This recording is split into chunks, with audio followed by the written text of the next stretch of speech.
Sense मिली हैं, तो इसी बारे में ही मैंने कंप्लेंट करी है, क्योंकि सतीश जी मेरे हस्बैंड विकास मालू के फार्म पे ही होली पार्टी में आए थे और वहीं से मेडिसिन्स मिली हैं, वहीं उनको जो भी उनकी तबीयत ख़राब हुई उस बारे में है।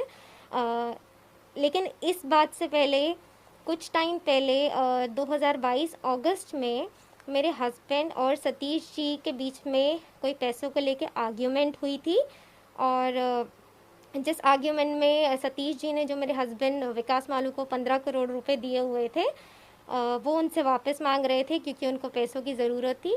पर मेरे हस्बैंड ने उन्हें कहा कि ये पैसे मैं आपको इंडिया में दूंगा और ये आर्ग्यूमेंट दुबई में चल रहा था। ये आर्ग्यूमेंट 2 दिन चला, एक 23 अगस्त को, एक 24 अगस्त को। तो 24 अगस्त को जब दोबारा आर्ग्यूमेंट हुआ तो उन्होंने कहा कि जब मैंने आपको कह दिया है कि मैं आपको ये पैसे इंडिया में दूंगा और इन पैसों का कोई हिसाब तो है नहीं क्योंकि कैश में लेन देन हुआ था, तो आप कोई कानूनी कार्रवाई तो कर नहीं सकते। सतीश जी को ये सुन के बहुत अजीब लगा था और उन्होंने एक्चुअली जो भी इन्वेस्टमेंट के तरीके से पैसे दिए थे वो कह रहे थे कि मुझे वापस चाहिए। बाद में जब मैंने अपने हस्बैंड से पूछा कि ये किस बात के पैसे मांग रहे हैं और ये क्या आर्ग्यूमेंट चल रहा है आपका, तो मुझे यही बोला गया कि सतीश जी ने 15 करोड़ रुपए उनको दिए थे जो कि कोरोना के टाइम पे डूब गए। तो विकास मालू जो मेरे हस्बैंड है उनको शायद पैसे रिटर्न करने का मन नहीं था, तो उन्होंने बोला कि मैं ये पैसे रिटर्न नहीं करूँगा और मेरे को सतीश जी के बारे में कुछ उल्टी सीधी गंदी लैंग्वेज बोली गई कि वो ऐसे आदमी हैं और मैं तो इनको जो है ना रशियन लड़कियां बुला के ब्लू पिल्स दे के मैं इनका काम तमाम करूँगा क्योंकि ये पैसे मैं नहीं दूंगा अब इनको, ये मेरे को बोला गया। तो जब मैंने ये अखबार में पढ़ा कि और न्यूज़ चैनल्स पे देखा कि ऐसे ऐसे उनकी डेथ हुई है और होली पार्टी पे वो हमारे ही घर पर थे जहाँ पे विकास मालू भी उपस्थित थे, तो मैं ये एंगल इसलिए सामने ला रही हूँ कि पुलिस इस टाइप से फेयर इन्वेस्टिगेशन करे क्योंकि विकास मालू और सतीश जी जो है बिजनेस उनके लिंक भी हैं और जुड़े हुए हैं। उनका कोई स्क्रिप्ट बैंक भी बना हुआ है विद अनिल कपूर और अदर एक्टर्स के साथ, तो उनका बिजनेस लिंक भी है और ये उसी चक्कर में ये इन्वेस्टमेंट किया गया था। कि आपका विवाद चल रहा था आपके पति का, केस कर रहे हैं, आपने भी केस जी, तो ये एक आरोप भी हो सकता है और क्या क्या आरोप है जो आप सामने लाना चाहिए? देखिए पहली बात तो मेरे पति पे मैंने जो है रेप उन्होंने मेरा किया, तो मैंने उसका ही आरोप है उन पे। और दूसरी बात उनके बेटे पे भी, उनके बेटे विनीत मालू ने भी मेरे साथ रेप किया है।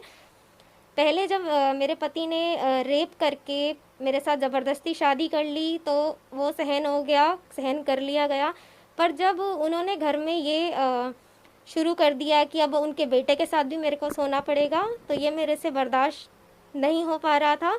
तो जब 17 अक्टूबर 2022 को उनके बेटे ने रेप किया तो मैंने वो घर छोड़ने का फैसला कर लिया और मैं घर छोड़ के आ गई।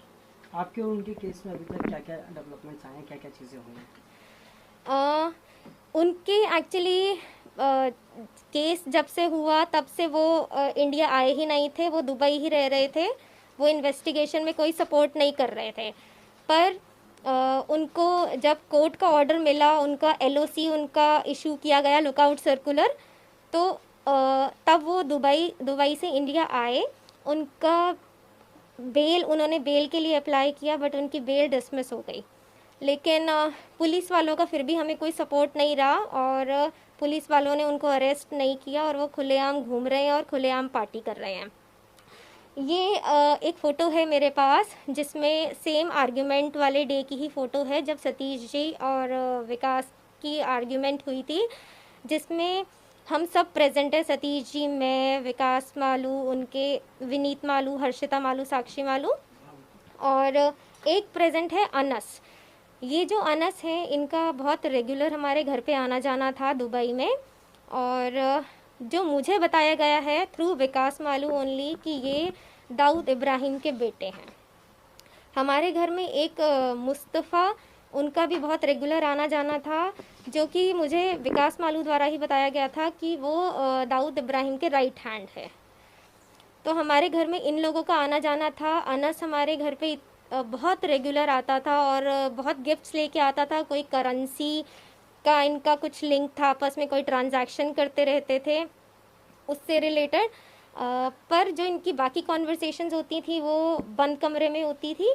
जो मेरे को लिमिटेड कॉन्वर्सेशन